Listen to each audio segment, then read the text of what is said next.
Hello friends. हाय। मैं आपका मित्र अविनाश राजपूत आज फिर आपके लिए एक नई स्टोरी लाया हूँ। चाहे स्टोरी समझो या समझो कहानी, तो कहानी यह है मित्रों कि सबसे बड़ा दाता कौन होता है। तो चलिए स्टोरी स्टार्ट करता हूँ। एक राजपुर नगर में दो व्यक्ति रहते हैं। वो दोनों ही मित्र होते हैं। एक व्यक्ति का नाम होता है श्यामू और दूसरे व्यक्ति का नाम जामू। तो वो दोनों एक छोटे से घर में रहते हैं और उन दोनों की स्थिति इतनी अच्छी नहीं होती कि वो दोनों व्यक्ति अच्छा खा पी सकें। तो एक दिन वो दोनों आपस में बात कर रहे होते हैं कि मेरे पास कुछ नहीं है।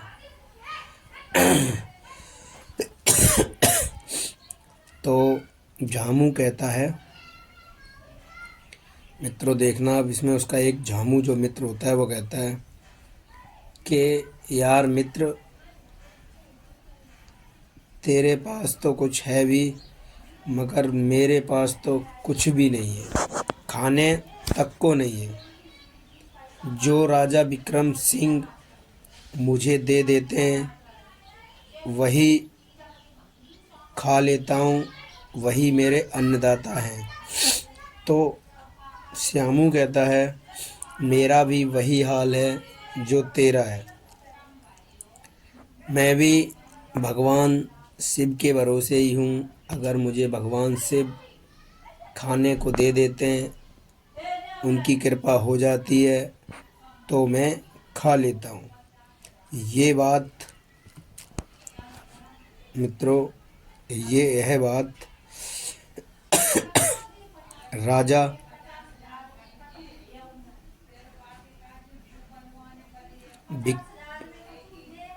विक्रम सिंह को पता चल जाती है और वह अपने दरबार में उन दोनों को बुला लेता है और कहता है कि पूछता है और पूछने के बाद वह बताते हैं कि झामू बोलता है गुरु प्रभु, आप ही मेरे लिए अन्नदाता हो। तो राजा विक्रम सिंह उस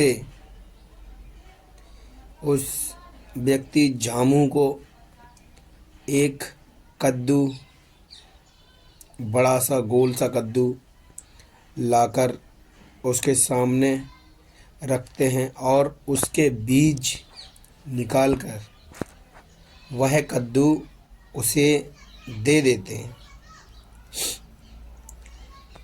तो झामू वो कद्दू लेकर चला जाता है और राजा विक्रम सिंह को लगने लगता है कि अब तो वही उनका करता धरता अन्नदाता है। वो मित्रों यहाँ देखना कि राजा विक्रम सिंह अपने आप को सबसे बड़ा अन्नदाता मानने लगता है।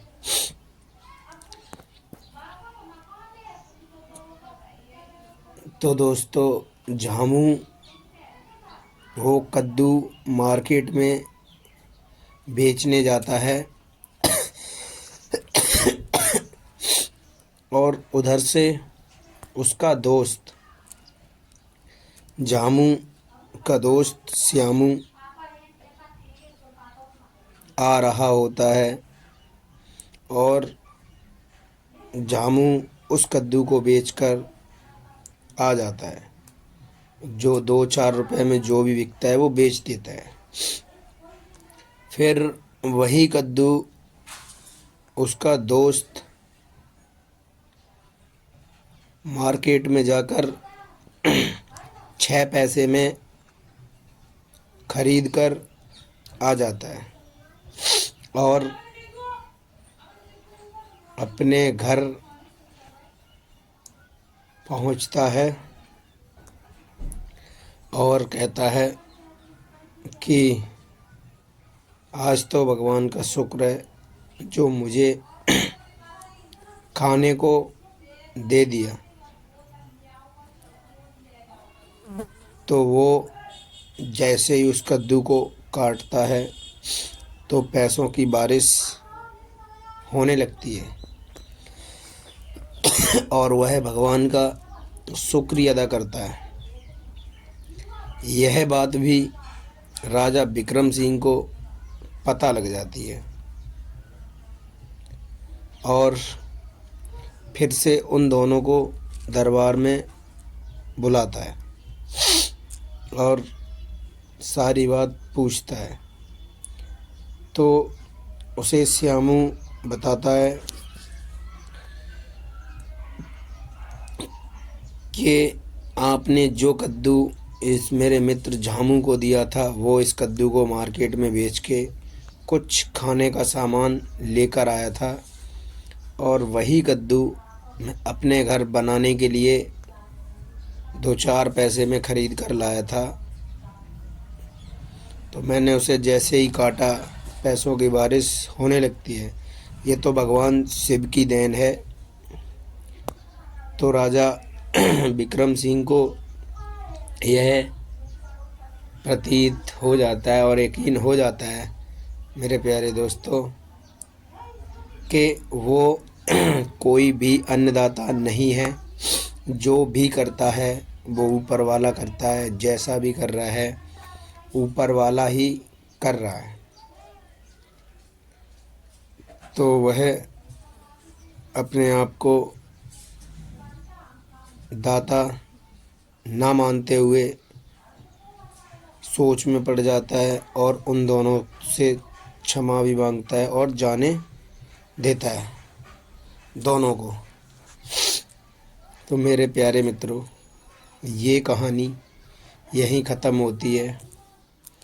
इस कहानी से आपको क्या प्रतीत होता है?